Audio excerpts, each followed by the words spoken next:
Hey everyone, welcome back to the channel. We have so much to unpack about what's coming up in Salem over the next couple of weeks, and honestly, the tea is piping hot. Grab a snack, and let's get right into the madness. I cannot believe they are doing this with Holly and EJ. I mean, I am sitting here typing this at 2 in the morning because my brain is just spinning out of control after reading these spoilers.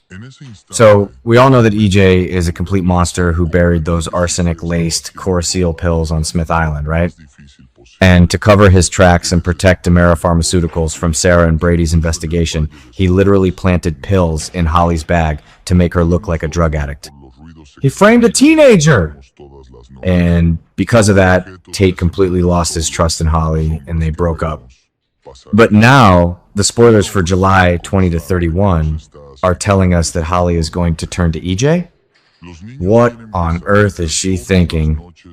Is she completely naive, or is she secretly playing him? I have been watching since 2015, and this is the most insane dynamic they have ever written. I mean, remember when they tried this kind of manipulative mentor dynamic with other young characters? Yeah, it didn't work then either. But part of me wonders if Holly actually knows he set her up and is getting close to him to find proof. Wait, I am getting ahead of myself. Holly probably has no idea because she is just a grieving, confused kid who just lost her boyfriend and her best friend, Sophia. But seeing her turn to the very man who ruined her life makes me want to scream at my television. And don't even get me started on Chad and Belle, because they are officially packing their bags and heading to Italy. I know some people are loving this new pairing, but personally I am terrified of what they are going to uncover. They have been obsessing over that chess set Stefano left for Marlena, specifically the missing pawn piece. We all know the history of the pawn in Salem. John Black was the pawn back in 1986. So if Stefano is leaving clues from beyond the grave with the 1,000 lira note and a missing pawn, it means there is a sleeper agent out there. And Chad and Belle are just walking right into Stefano's trap. But I have to admit, the chemistry between Chad and Belle is kind of working for me. With Thomas and Charlotte shipped off to Boston for the summer, Chad has all this free time to play detective. I just hope they don't awaken some brainwashed assassin in Italy. Marlena had premonitions that this investigation was going to lead to disaster, and Marlena's always right. But I need to take a breath because this next part is just shattering my heart into a million pieces.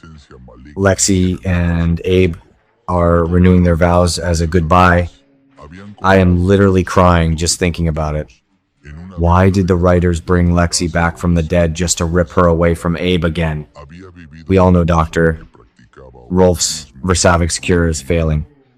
The lab rat died, and now Lexi is experiencing those same lethal side effects.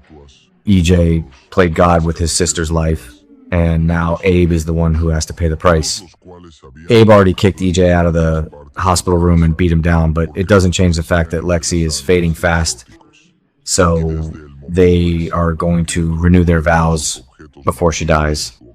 It is going to be the most beautiful, devastating scene of the year, but I am so angry at EJ for putting them through this.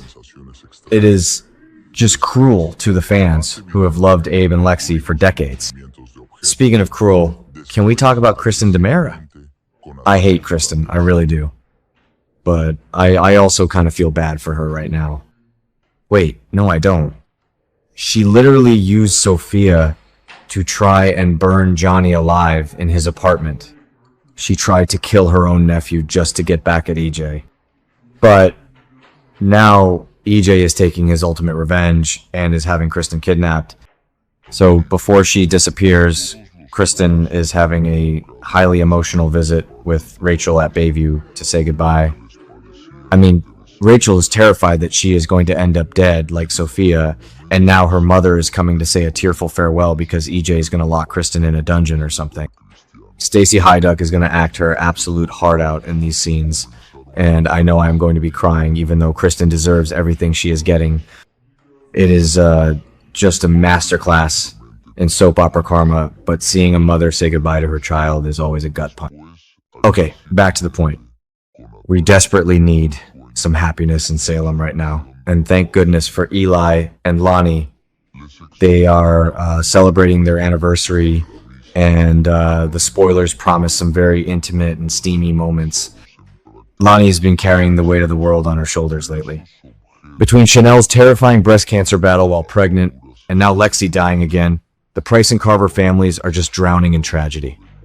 So seeing Eli step up and give Lonnie a beautiful romantic reprieve is exactly what we need. Eli is the ultimate supportive husband, and they deserve this moment of joy. I just hope the writers let them be happy for more than 5 minutes before throwing another crisis their way. So, let's pivot to the corporate mess, because Gabby Hernandez is giving me absolute whiplash.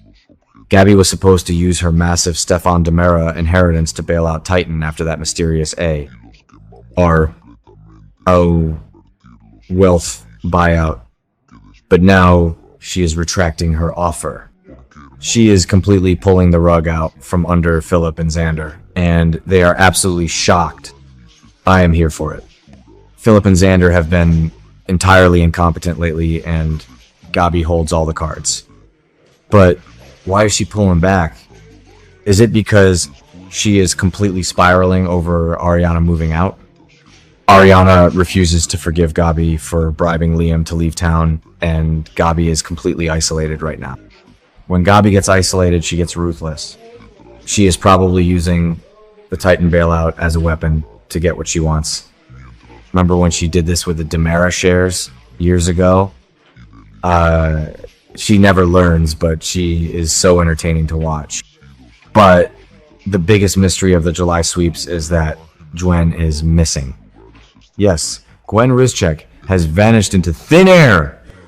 And who is teaming up to find her? Gabi and Leo Stark.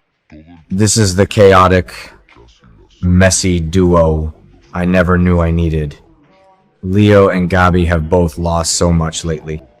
Gabi lost Philip and Ariana, and Leo lost Javi to that Texas firefighter Gus.